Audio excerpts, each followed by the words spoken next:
Picture a perfectly quiet morning. An older brother sits at his desk, seemingly focused on his exams, playing the role of the ultimate Raja Babu, the house's model student. In the next room, Paki is asleep. She is his younger sister, currently peaceful, but she carries a household reputation as an efficient and persistent tattletale. Absolute silence in a sibling dynamic is rarely sustainable.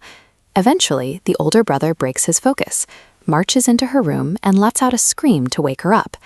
This initial scream acts as a trigger for a series of predictable moves and countermoves that both siblings have performed countless times before. These interactions follow a set timeline. An unprovoked annoyance quickly escalates into a specific behavioral pattern, known as the escalation cycle.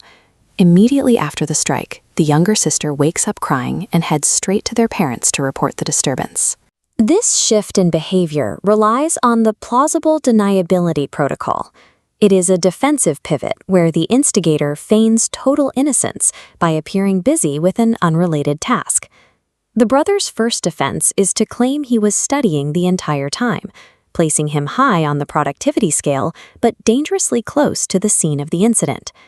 To improve his defense, he shifts his story to claim he was outside watering the plants. This maximizes his physical distance from the room while maintaining a productive image. Once the initial heat of the crime fades, the dynamic shifts. The younger sister returns, no longer crying, but now begging for her brother's attention so they can play. He rejects her. He doubles down on his role as the hard-working kid, insisting that his professional work requires absolute solitude. Control of the room swings back and forth. The siblings use fake productivity and vocal denials as tools to dictate who currently holds the upper hand. The conflict moves from seeking attention to a battle over physical territory, specifically household electronics. This pie chart illustrates the state of resource monopoly. It occurs when one person maintains exclusive control over a shared device, such as a phone or a television. While Paki asks to join the game, her brother keeps the device for himself. Her actual participation shrinks to zero, while his control remains absolute. To maintain this hierarchy, he requires her to sit nearby and act as a cheerleader, chanting her name to celebrate his progress in the game. Hoarding the device is about more than just entertainment. It is a way to establish a microeconomy where one sibling dictates the rules of the environment.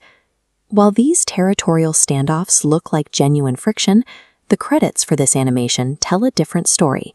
The crying, marginalized younger sister in the story is actually the lead voice actress and creative contributor for this video.